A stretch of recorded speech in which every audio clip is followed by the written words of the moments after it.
La reunión del Club Bilderberg, descrita como secreta no por cuándo ni dónde se celebra, sino por lo que en ella se habla, aborda temas como la inteligencia artificial, el transhumanismo, el cambio climático y las elecciones en Europa y Estados Unidos. Estas discusiones entre las élites no son más que una manifestación del poder concentrado que amenaza, más si cabe, la democracia. Porque por el club pasaron presidentes, ministros, magnates, fundadores de multinacionales, pero ¿sabéis a quién nunca se verá allí? A quienes defienden a los de abajo, a la clase trabajadora.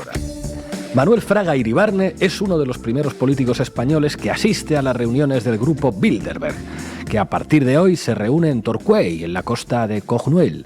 El líder de Alianza Popular se encontrará mañana con los restantes participantes de esta reunión que durará 2 días y medio. Con Fraga estarán en la 21 asamblea de los componentes del grupo Bilderberg Henry Kissinger, Margaret Thatcher, Joseph Luns y probablemente Helmut Schmidt, de la República Federal de Alemania. En total serán 120 los personajes políticos y de los negocios de todo el mundo los que se encontrarán en un hotel típicamente inglés de la costa inglesa. Además de los señalados estarán el barón de Rothschild, Giovanni Agnelli, de la Fiat italiana, y el ministro de Asuntos Exteriores portugués, Medeiros Ferreira. El tema de las discusiones de los personajes del grupo Bilderberg será el de las actitudes de Norteamérica y las democracias occidentales, las demandas del tercer mundo para reestructurar el orden internacional y las implicaciones políticas de todas estas actitudes. Representantes de Fraga y Iribarne en Londres han calificado esta invitación a su líder como la confirmación occidental de que el secretario general de Alianza Popular es un estadista de nivel como del nivel de los otros que asisten allí. El grupo al que pertenecen las personalidades que se reúnen hoy en Torquay se llama Bilderberg, en memoria del hotel en el que se celebró la primera reunión de esta clase hace ya 23 años.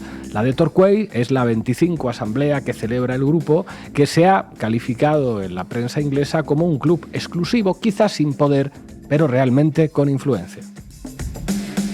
Bueno, esto lo escribía Cosme Juan, también conocido como Juan Cruz, allá por 1977 en el periódico El País. Ni siquiera yo había nacido entonces. Aquella fue quizá la primera reunión del Club Bilderberg a la que asistió un español, Manuel Fraga. Pero ojo, no fue el único español al que invitaron. Invitaron también a un tal Felipe González, que por lo visto no fue en aquella ocasión.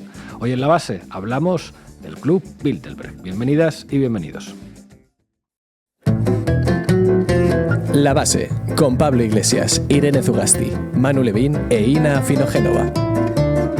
Bueno, tengo que deciros que hay una llamada en el contestador del Garibaldi que dice: somos del Club Bilderberg, queríamos reservar mesa para 8. No sabemos si van a venir o no, pero si vienen, esperemos que dejen una buena propina. Irene Zugasti, ¿qué nos tienes preparado para hoy? Bueno, pues yo voy a hablaros del origen de este club, de su funcionamiento y de algunos de sus insignes miembros que han estado estos días por Madrid. Manu Levín, ¿qué dice la prensa, si es que dice algo de dice esto? Dice poco, lo cual ya es significativo. Vamos a analizar de las cosas que se dicen algunos elementos que dan lugar a ciertos imaginarios sobre el poder y sobre cómo funciona el mundo que yo creo que hay que cuestionar. Ina Finogénova, cuéntame. Vamos a cruzar la lista de los invitados con la lista de los temas y vamos a intentar analizar en qué centraron sus debates y a dónde nos va a llevar esto. Hoy contaremos con uno de los grandes partidarios de este club, en Madrid, Raúl Sánchez Cedillo. Arrancamos, Xavi. La base de datos. Adelante, compañera. Bueno, pues la semana pasada, entre el jueves 30 de mayo y el domingo 2 de junio, en el lujoso, que no bonito, Hotel Miraflores, al norte de Madrid, tuvo lugar la reunión anual del Club Bilderberg, este foro privado de debates informales para fomentar el diálogo entre Europa y América del Norte, como se presentan en su página web, cumplía su 70 aniversario, porque lleva funcionando desde 1954, quedaos con la fecha. ¿Y qué hacen en un hotel en Mirasierra 140 líderes políticos, CEOs de grandes empresas, señores de las finanzas o de los medios de comunicación? Sorpréndenos. Bueno, ¿Beber? Beber, no sé yo, pero vamos, hacen básicamente lo que te imaginas. Ni más ni menos. Pero el caso es que la información es escasa, como decía Manu, y de hecho la web del propio club, que os invitamos a visitar, es todo un ejercicio de austeridad, muy poquita información, esa falta de transparencia y el secretismo con el que funciona esta iniciativa, este club Bilderberg, es de hecho parte de su identidad. Y ojo, porque eso hace que circulen informaciones bastante cuestionables que se mezclan con conspiranoias, con gorrito de papel albal, Illuminati o falsos expertos de ultraderecha con discursos de antiglobalismo, de Agenda 2030, de chemtrails, y pues si una sigue escalando, acabas en los reptilianos y al final te subes a la nave del misterio con Iker Jiménez. En realidad es todo mucho más simple. Son capitalistas cenando juntos, como si eso de por sí ya no diera bastante miedo.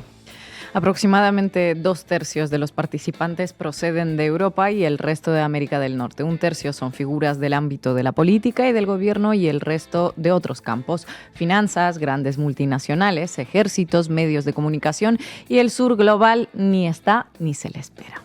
Una de las claves por las que no nos vamos a enterar nunca bien del todo de lo que hablan entre el primer y el segundo plato es que estas reuniones funcionan bajo la regla de Chatham House, y esto supone que las personas que acuden pueden utilizar libremente la información que obtienen en este lugar, pero no pueden decir ni quién lo ha dicho, ni tan siquiera un dato de esa persona que pueda facilitar pues su identificación. Vamos, la regla de todo buen cotilleo, ¿no?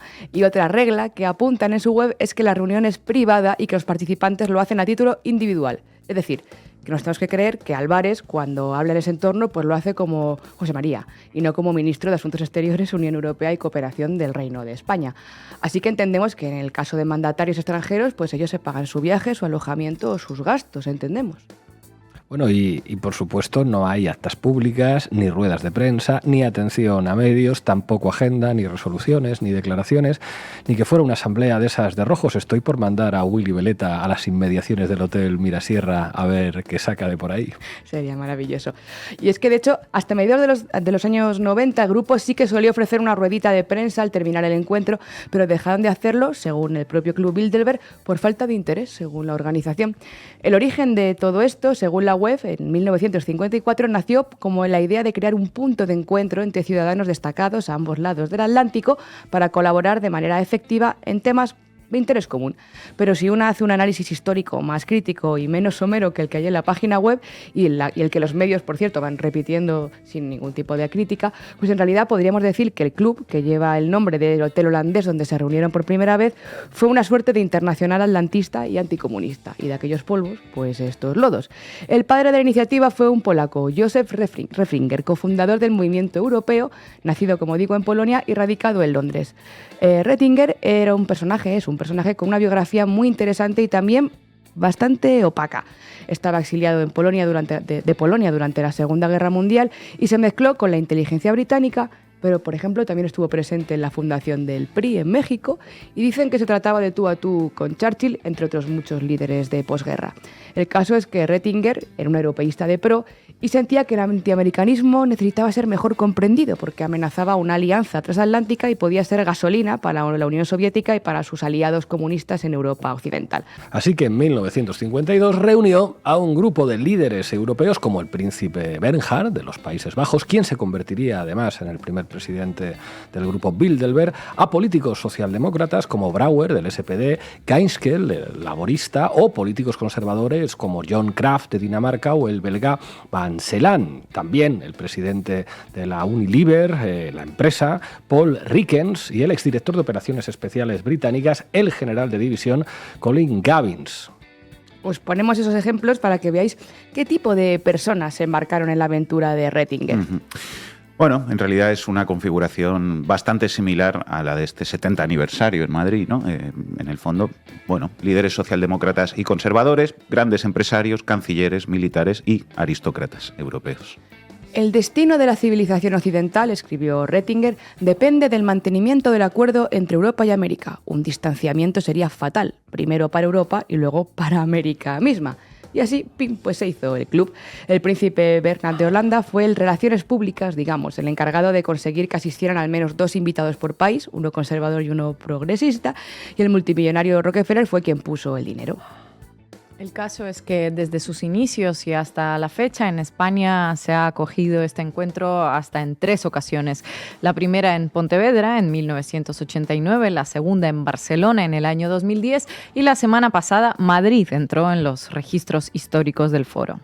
Y este año los temas a tratar han sido, según aparecen listados en la propia web, Estado y seguridad, la inteligencia artificial, los rostros cambiantes de la biología, en ABC hablaban directamente de transhumanismo, el clima, el futuro de la industria de guerra, el panorama geopolítico, los desafíos económicos de Europa y Estados Unidos, la política de Estados Unidos, Ucrania, Oriente Medio, China y Rusia. Vaya, y ni una mención a Palestina ni a Israel, aunque sea en el marco del conflicto, como les gusta llamarlo a muchos, y tampoco menciones al cambio climático, a la crisis de los estados del bienestar, ni rastro tampoco en esta lista de las políticas de igualdad, ni una sola mención a la desigualdad económica o fiscal, tampoco a la vecindad con el sur global, o yo qué sé, a la extrema derecha como amenaza contra la democracia, nada de eso, ¿no? Nada, Pablo, eso son para otro foro, supongo. Aquí se habla de lo importante de verdad, lo que mueve a estos señores, porque hay que decirlo, la mayoría de ellos son señores.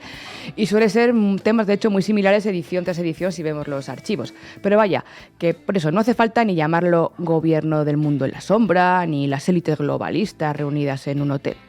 Este año, una de las pocas mujeres que acuden a la reunión paga la cuenta. Me refiero a Ana Botín, que además de ser la presidenta del Consejo de Administración del Banco Santander, es la única miembro española del comité directivo del Grupo Bilderberg. Ese comité directivo, ese Steering Committee que gobierna la fundación, designa, además del presidente o las copresidencias, también en la preparación del programa de la reunión, selecciona a los participantes, les invita y además elige a los miembros del comité directivo del país anfitrión, que son los que corren con los costes de hospitalidad de la reunión anual, que claro, tiene un coste. Por ello decimos que este año ha pagado Botín. Omnia sunt communia. Por empezar con el quién es quién y la lista de invitados, hemos visto que las personas que acuden desde España son José Manuel Álvarez, ministro de Asuntos Exteriores, Unión Europea y Cooperación, Ana Botín, presidenta del Banco Santander, Ildefonso Castro, secretario de Asuntos Internacionales del Partido Popular, José Crehueras, presidente del Grupo Planeta y A3 Media, y que repite del año pasado, Carlos Cuerpo, ministro de Economía del Gobierno de Pedro Sánchez, Solda Burella, presidenta de Coca-Cola Euro-Pacific Partners y demás. Y sigo, Manu, porque la lista es larga. Tenemos a José Manuel Entrecanales, que también repite, presidente y CEO de Acciona. Acciona, que por cierto construyó su fortuna entre canales a base de esclavizar y torturar a republicanos en Andalucía tras la Guerra Civil Española. Por si acaso lo decimos, lo recordamos. Pablo Hernández de Cos, que es el gobernador del Banco de España. Pedro J. Ramírez, también repetidor, presidente, director del periódico El Español y perejil en todas las salsas. O José Juan Ruiz, presidente del Real Instituto Elcano, los que luego nos dictan los grandes análisis de las relaciones internacionales. Y también Dimitro Kuleva, ministro de Exteriores ucraniano, que suponemos pues habrá pedido un poquito más de armas para su guerra. Por supuesto, no solo destacan participantes españoles, también tenemos al presidente del Foro Económico Mundial, por ejemplo. También está Nadia Calviño como presidenta del Banco Europeo de Inversiones, pero ya la ponen como internacional. Y por supuesto a esta reunión acuden otros nombres influyentes como Jens Stoltenberg, secretario general de la OTAN, Paolo Gentiloni, el comisario europeo de Asuntos Económicos y Monetarios, Gerhard Seiler, presidente de Warner Bros. Discovery International, o desde el misterioso mundo de los banqueros, Mark Carney, exgobernador del Banco de Inglaterra y presidente de Brookfield Asset Management, entre otros. Luego les contaré más sobre ellos. Y desde el mundo empresarial tenemos pues a los CEOs, por ejemplo, de Microsoft, de Spotify, de Pfizer, de Goldman Sachs, de BP, de Citigroup, de SAGE, de Ryanair, etc. Y que no se me olvide este dato, Juan Luis Cebrián, consejero delegado del grupo Prisa, si os acordáis, fue miembro del comité directivo de Bilderberg, todo un honor. Y nos quedan los políticos. Han pasado por Madrid Mario Monti, Durão Barroso, el ministro de Justicia alemán, o Kaja Kallas, la ministra estonia con ganas de guerra, y unos pocos militares como el comandante general del ejército de los Estados Unidos en Europa, Christopher Caboli, también el director de Tecnología y Seguridad Nacional de Estados Unidos o el ministro de Innovación canadiense, además de la directora de la Agencia de Ciberseguridad y Seguridad de Infraestructuras y el subsecretario del Tesoro. Uh-huh. Y disculpad que os abrumemos con la lista, pero decíamos que no venía nadie desde Israel a defender los intereses de Israel, y eso no es del todo cierto. Se ha pasado también por el Hotel Miraflores Alex Karp, que es copropietario y principal dirigente de Palantir, la firma especialista en inteligencia artificial y proceso de millones de datos en operaciones militares, que es un gigante tecnológico que es uno de los más firmes apoyos a Israel y su genocidio y que ha marcado agenda con la inteligencia artificial, donde, por cierto, este tipo Karp es experto en su aplicación a las administraciones públicas y la seguridad. Pues lo dicho, Manu, que no parece hacer falta tirar de chemtrails, ni de terraplanismo, ni de fascismo disfrazado de pensamiento crítico para hablar de Club Bilderberg. Este tipo de cumbres son exactamente lo que son y ya son suficientemente terroríficas así. Sí, de hecho, fijaos, hay quien dice que el club ha perdido el relumbrón que tenía antaño y que es una reunión de viejas glorias, frente a otras voces que siguen denunciando la relevancia de estos encuentros para que el capitalismo transnacional marque prioridades pues, al margen de las democracias, ¿no? Pero pensándolo bien, pues el sueño europeísta y anticomunista de aquel filántropo polaco en 1953 ya está bastante materializado. Y si él lo viera con sus propios ojos, esa Europa jardín de hoy estaría orgulloso. Así que ciertamente es verdad que puede que el club ya no tenga el tirón de antaño, pero porque ya no estamos en la Guerra Fría ni tampoco en aquellos locos 90, y hay otros múltiples foros donde se ven también las caras. Davos, consejos europeos, cumbres de la OTAN como esas que nos monta Pedro Sánchez. De todos modos, no os creáis que en Bilderberg son impasibles a la crítica, tienen su corazoncito.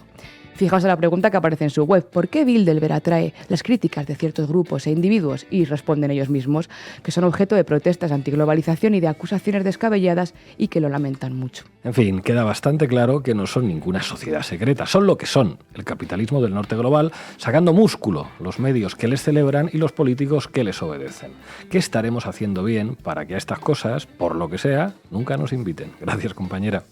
The effect of the concentration of wealth is to yield concentration of power. Not only is it extremely unjust in itself, inequality has highly negative consequences on the society as a whole, because the very fact of inequality has a corrosive, harmful effect on democracy.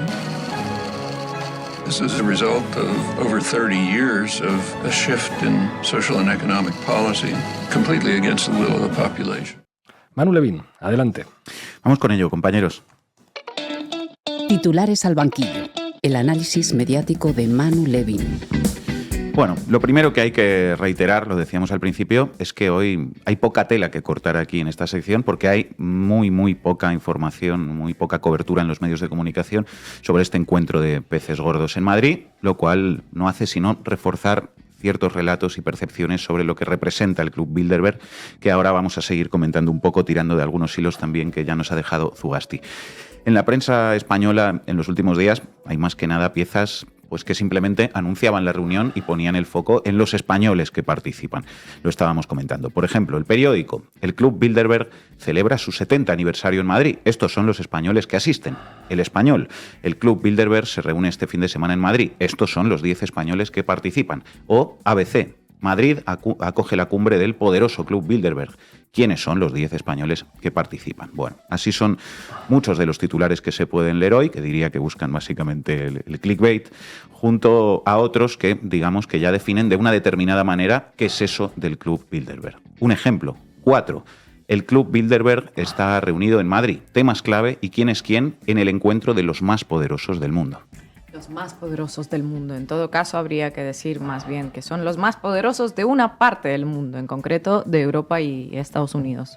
Un matiz que no es menor en absoluto. De hecho, como estaba explicando antes Zugasti, el origen del Club Bilderberg tuvo que ver precisamente con eso, con una voluntad de cierta coordinación entre las élites capitalistas de Occidente para competir mejor con las élites asiáticas en el contexto de un mundo dividido en bloques geopolíticos. Absolutamente, pero sabemos que es habitual en el discurso mediático occidental que cuando se habla del mundo o de la comunidad internacional se haga en referencia solo a esa parte del mundo que algunos últimamente han llamado el jardín y que en realidad no representa más del 15% de la población mundial. Bueno, dicho esto, vamos a comentar algunos contenidos más para ver 3 ingredientes, 3 elementos que dan forma al marco mental que creo que de una u otra manera todos y todas, aunque con matices que también vamos a comentar, tenemos en la cabeza cuando escuchamos las palabras Club Bilderberg. Pues vamos con ello. ¿Cuál sería el primero de esos 3 ingredientes, Manu?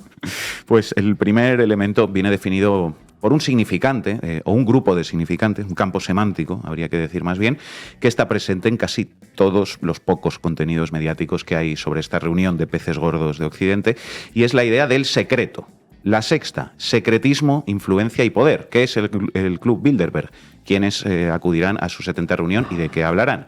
Líderes políticos y empresariales se reúnen en el Hotel Mirasierra para discutir los desafíos del siglo XXI en un contexto de misterio y confidencialidad que ha caracterizado al Club Bilderberg desde su fundación en 1954, dice La Sexta. El diario.es, hermetismo absoluto en la cumbre Bilderberg que acoge Madrid con la participación de Álvarez y Cuerpo. Los representantes públicos de nuestro país aceptan el secretismo de la reunión anual entre el poder político y económico occidental.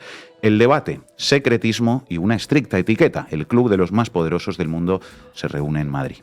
Esta idea de la opacidad y el secreto, que es verdad en buena medida, no se publican actas de las reuniones ni nada, por ejemplo, por una parte da pleno sentido a aquellos lemas del 15M que decían que esto no era una democracia de verdad, sino una dictadura de los mercados y que no somos mercancía en manos de políticos y banqueros. Total.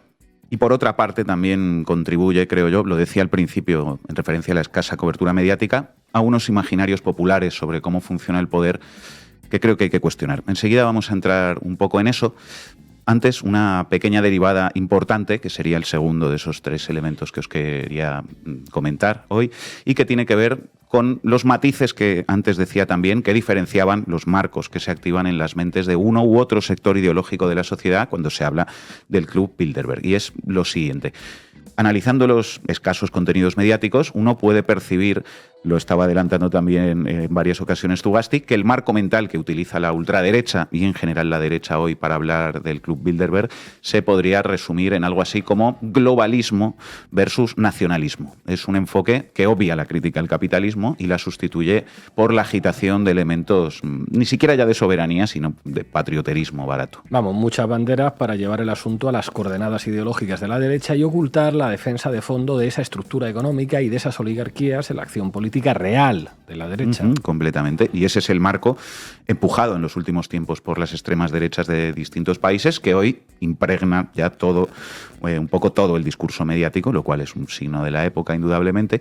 Y ese término, globalismo, que todavía nos tienen que explicar qué significa, aparece en muchísimas de las piezas que hay en prensa o en televisión. Por ejemplo, el experto, entre comillas, al que eligieron en 4 para hablar sobre la reunión del Club Bilderberg en Madrid fue un señor llamado Víctor Rocafort, que habló de que España es víctima del globalismo y desplegó todo ese discurso sintonizado con Vox. La palabra capitalismo o desigualdad o democracia no aparecieron jamás en su discurso, cuando realmente es eso de lo que estamos hablando, ¿no? Porque por otro lado estaría el marco mental de la izquierda, vamos a decir, que es el que está más ausente del discurso mediático por motivos obvios, en el que en todo caso el significante central sería capitalismo o desigualdad. Y la contradicción principal es entre esa élite capitalista extractora de riqueza y que no tiene más patria que su dinero y la clase trabajadora a nivel global. Nativa o extranjera, la misma clase obrera. Así se suele decir.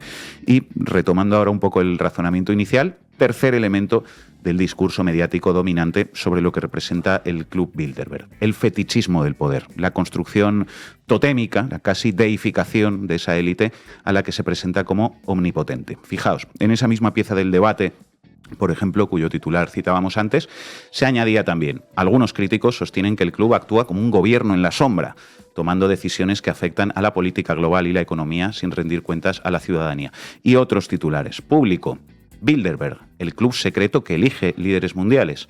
El Economista, ¿quién es quién en el Club Bilderberg? La cumbre secreta en Madrid de empresarios y líderes políticos donde se decide el futuro de la economía.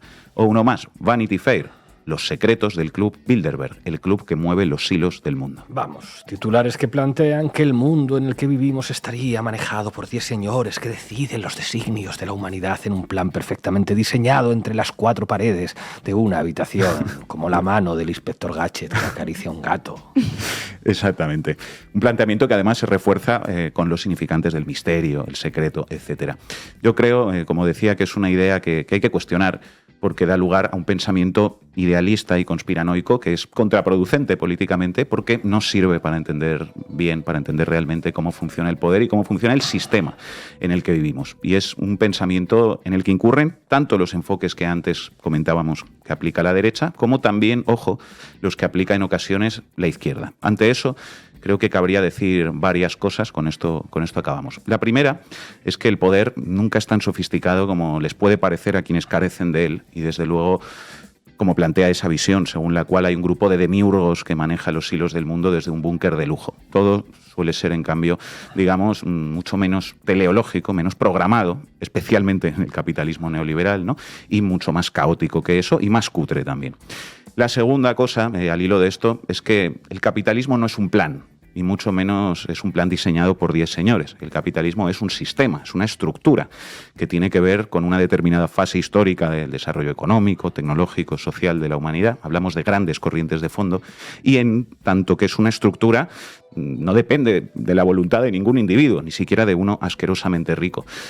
Por supuesto que los grandes capitalistas del mundo pueden influir mucho más que un trabajador cualquiera en la definición de la realidad, en los precios de los alimentos o de otras mercancías, en las decisiones políticas, etcétera, etcétera, porque tienen muchísimo más poder, por supuesto, pero eso no significa que el capitalismo sea el resultado de la voluntad, ni del plan, ni de las decisiones arbitrarias de un pequeño grupo de personas. De hecho, si fuera así, si todo fuera resultado de decisiones subjetivas, arbitrarias y por lo tanto imprevisibles de algunos individuos, de los deseos de algunos sujetos cuando se levantan por la mañana, pues sencillamente no cabría hablar de ciencia política. Hay individuos más poderosos que otros, hay una clase que tiene el poder, pero no hay algo así como una inteligencia sistémica que guía el destino del planeta, ni tampoco hay una clase capitalista que sea homogénea. Hay, en todo caso, muchos capitalistas privados que compiten entre sí, defendiendo sus propios intereses particulares, que muchas veces están contrapuestos, y que después tienen instituciones para defender, ahí sí, sus intereses comunes en tanto clase social.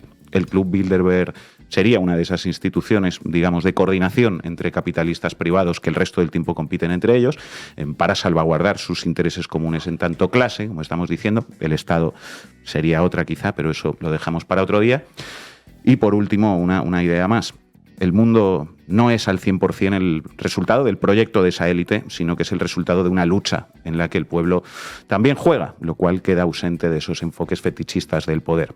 Es el resultado de un conflicto entre esos intereses y los de las grandes mayorías que de una forma u otra luchan por el reparto de la riqueza y el poder que acumula esa minoría. En definitiva, menos conspiranoia y fetichismo del poder y más comprensión de la estructura y de la realidad como una correlación de fuerzas. No es un plan, es lucha de clases, eso sí. Ellos van ganando. Antes Manu ha dicho teleológico. La teleología es la doctrina de las causas finales. Agrupémonos todos en la lucha final. Gracias, Manu. Estamos viviendo un aumento desbocado de la desigualdad y de la pobreza, un incremento sin precedentes desde la Segunda Guerra Mundial. La pobreza extrema crece de nuevo y lo hace después de 25 años de descenso continuado. Pero en el extremo opuesto, la riqueza en manos de unos pocos superricos sigue creciendo sin freno. Tremendo. Ina, adelante. Vamos, Xavi. ¿Para qué me invitan? El análisis internacional de Ina Afinogénova.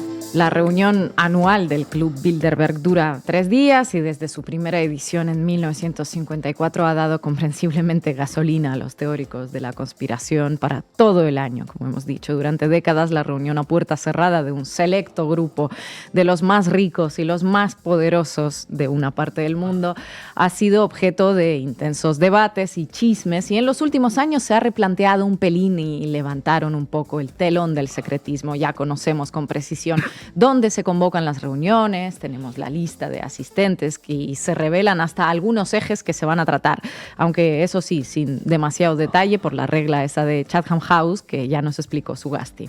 Sí, esa regla que prohíbe a sus participantes revelar qué dijo cada uno de los ponentes, aunque sí permite quedarse con sus informaciones para tus negocios personales. Exclusividad total, pero sin llegar al nivel de los Illuminati.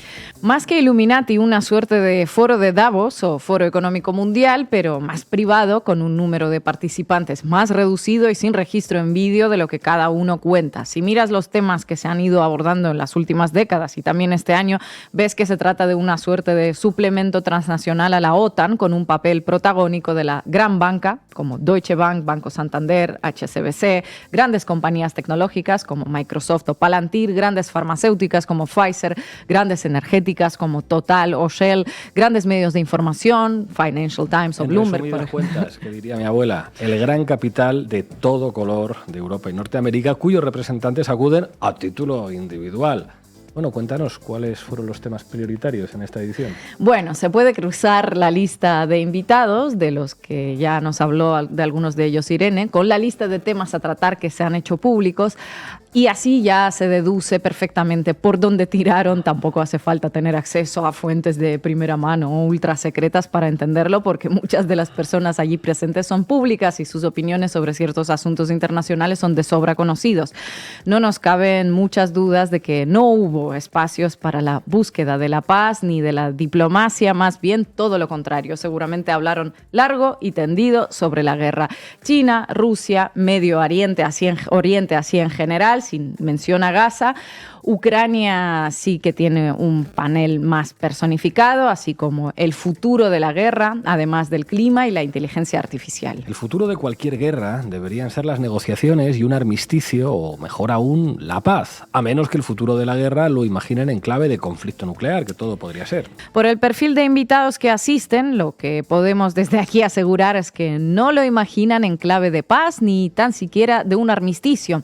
En esa lista de invitados están el secretario general de la OTAN, Jens Stoltenberg, entre las figuras más conocidas, o el comandante supremo aliado en Europa, Christopher Cavoli, entre los que menos se conocen. Cavoli es uno de los soldados de mayor rango de Estados Unidos que advirtió recientemente que la guerra entre Rusia y Ucrania se perfilaba como una lucha larga. También acudió la primera ministra de Estonia, Kaja Kallas, una de las políticas europeas que más aboga por la escalada de la guerra ucraniana y que, según una fuente del medio político, fue desestimada para sustituir a Jens Stoltenberg en el puesto de la Secretaría General de la OTAN porque sí le gustaba desayunar a rusos. También estuvo el canciller polaco Radoslav Sikorski, autor del famoso tuit de agradecimiento a los Estados Unidos por la voladura de los gasoductos Nord Stream hace más de un año. Un mensaje que eliminó cuidadosamente en el momento en el que quedó claro que la versión principal de la autoría de este atentado sería la que responsabiliza a un grupo ucraniano random, no relacionado de ninguna manera con Volodymyr Zelensky, importante este detalle, que habría colocado dinamita en el fondo del mar, en el lugar más vigilado por la OTAN desde una embarcación de recreo.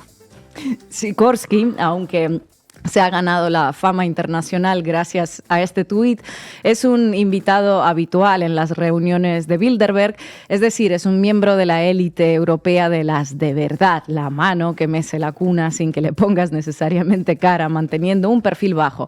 El año pasado, al aterrizar en el aeropuerto de Lisboa para asistir a la anterior reunión celebrada en el país vecino, fue confrontado por el periodista Josh Friedman y así le contestó a la pregunta sobre su mensaje eliminado. Mr. Sikorski, how are you doing? Fine, hello.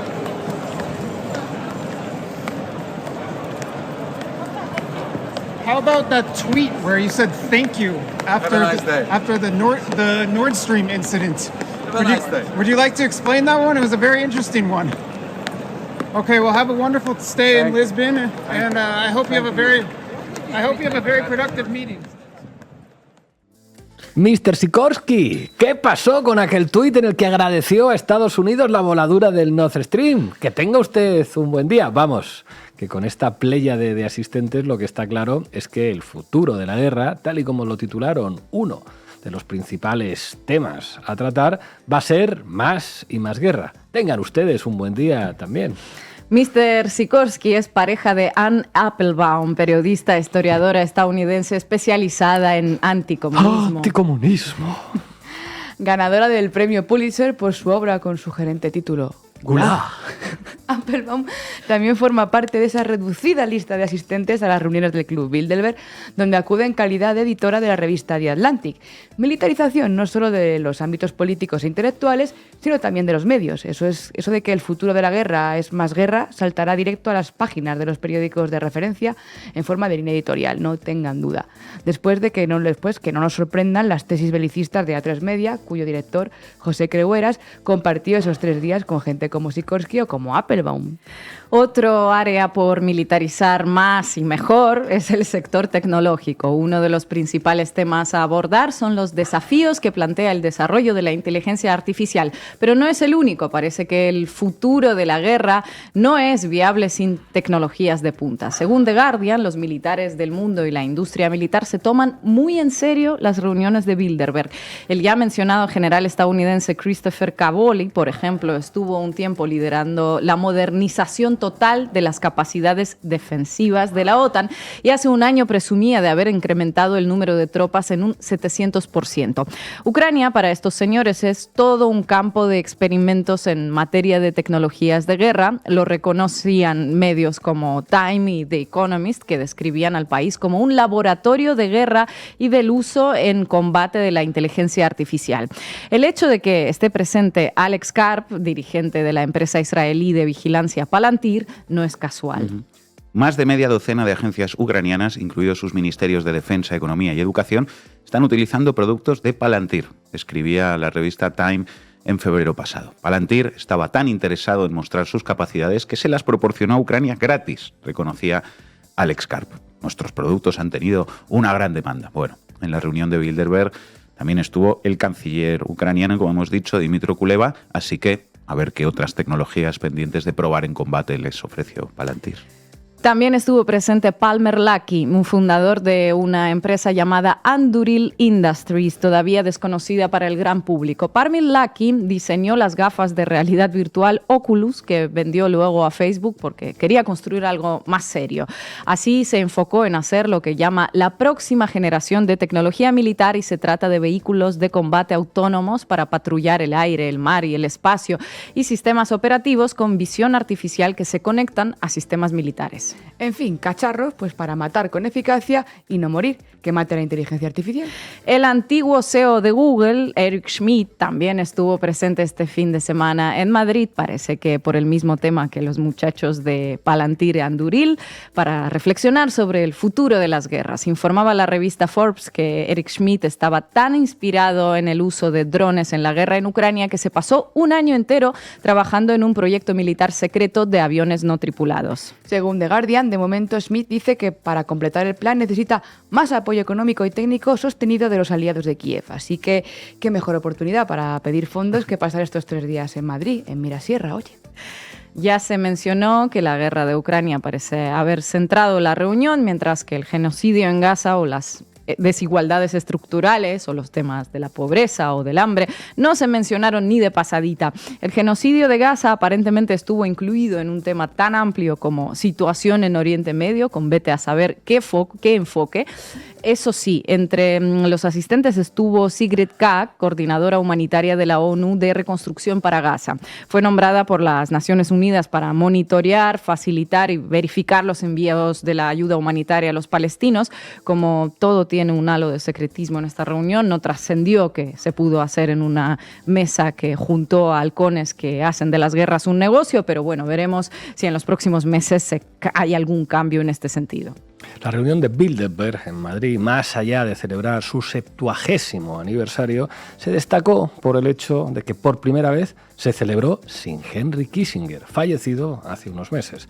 Los años previos estuvo y hasta generó cierta polémica por su plan de partición de Ucrania. Su presencia marcó de alguna forma estas reuniones secretas, convirtiéndolas en una suerte de sala de juntas para la Alianza Atlántica. Configurar las estrategias, hacer negocios y hacer lobbying.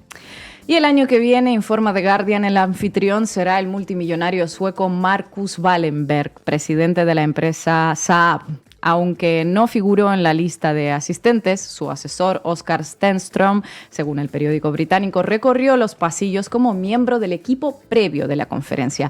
Stenström fue uno de los negociadores del exitoso ingreso de Suecia a la OTAN en marzo, así que la mejor manera de celebrar la expansión de la alianza defensiva es marcando un Bilderberg escandinavo. En fin, con semejantes élites, el futuro de la guerra va a ser efectivamente todavía más guerra. Gracias, compañera. Part of the tragedy of the Palestinians is that they have essentially no international support for a good reason. They don't have wealth, they don't have power, so they don't have rights. That's the way the world works, you know. Your rights correspond to your power and your wealth. Así funciona el mundo, dice Noam Chomsky. Hoy nos acompaña Raúl Sánchez Cedillo. Compañero, muchas gracias por atendernos una vez más. ¿Qué tal? ¿Cómo estáis? Bueno, cuéntanos, ¿qué piensas tú de este club que nunca nos admitiría como socios? Bueno, quién sabe, todo es pasarse por Mirasierra. Pues no lo sé, lo primero me gustaría saber qué ha dicho Rita Maestre, si le parece un placer y un orgullo, porque eso quiere decir que es algo importante, ¿no? A mí me da la impresión de que, no sé, quedar en el Hotel Mirasierra indica una cierta decadencia, francamente. Pero, bueno, yo creo que estos encuentros cumplen una doble función. Sabemos que el poder no es poder sin representación, y la representación, el teatro, la dramaturgia de los ricos que se reúnen supuestamente para decidir, ¿no? Forma parte de esa, digamos, de esa estructura de poder representativa. Pero podríamos decir lo mismo del G7, del G20. Es decir, la idea de que hay una clase dominante deliberativa que se junta a decidir, como estabais diciendo en el programa, por encima de las estructuras y las contradicciones fundamentales, es una ilusión funcional a la propia clase capitalista, funcional a los participantes, ¿no? Que ven cómo se les unta, ¿no? Su propia personalidad de un cierto prestigio, de un cierto aura, etcétera, etcétera, ¿no? Y al mismo tiempo, precisamente, hay ese factor de mistificación, ese factor de fetichismo, ¿no?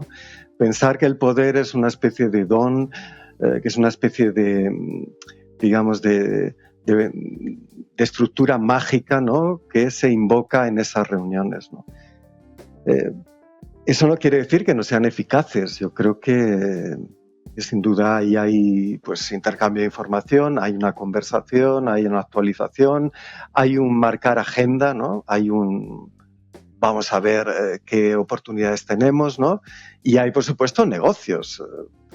A mí me da la impresión de que en el palco del Bernabéu de Florentino se hacen negocios más, ¿no? Más sustanciosos que en el Bilderberg, ¿no? Y es algo cotidiano donde vemos, pues, a toda la clase política, ¿no? Estabais comentando, y yo creo que es muy interesante e importante, esa función que tiene de construir una paranoia sobre lo que es el capitalismo y alimentarla, porque precisamente eso garantiza que el anticapitalismo paranoico, el anticapitalismo que piensa que el poder capitalista es eso, pues caiga en manos de extremas derechas, de nacional bolcheviques o rojipardos, es decir, de personas y grupos y tendencias que lo que van a hacer es precisamente dividir a las clases subalternas, señalar falsos enemigos, espantapájaros, ¿no? Y dirigir las fuerzas contra, muchas veces, el chivo expiatorio, ¿no? Lo que hay que ver es que cuando esa extrema derecha dice que ahí están los poderosos que planean vacunas, planean pestes, planean contactos con alienígenas o planean el fin del mundo, en el fondo lo que están haciendo es proyectando una representación que en la práctica lo que devuelve es un espejo inverso, es decir, proyectar sobre el chivo expiatorio. El correspectivo de esa clase capitalista nómada que se mueve por el mundo, de ese cosmopolitismo, es el nómada, es el inmigrante, es el judío, es el palestino, ¿no? Y cumple muy bien esa función, es una función, digamos, de neutralizar precisamente la capacidad de identificar el enemigo en el capitalismo y el Estado, ¿no? Es tan sencillo como hacer pensar eso en vez de pensar la realidad, que es básicamente que el capitalismo y la estructura de poder la tienes en tu propia vida, la tienes cuando te das cuenta de que automáticamente pones el reloj para despertarte, te das cuenta de que te invade un terror absoluto cuando piensas que podrías caer enfermo, ¿no? Y no puedes trabajar, cuando piensas que y has perdido o vas a perder el empleo. Eso es el capitalismo, ese terror es el que nos hace obedecer sustancialmente, ¿no? Resulta mucho más útil, en vez de pensar que quienes viven esa realidad se unan para tener una jornada de trabajo, una vida cotidiana donde se trabaja por amor y no por obligación, donde te levantas cuando quieres después de haber quedado con otros y no porque te lo dice un patrono, cuando no necesitas acceder al trabajo para conseguir dinero como medio de intercambio. Eso es el capitalismo. Y sobre todo unos policías, ejército, medios de comunicación que te dicen que eres una mierda, que la culpa es tuya por el fracaso de tu vida y que te hacen odiar a ti mismo y sobre todo a quienes se señalan como responsables de tu situación, ¿no?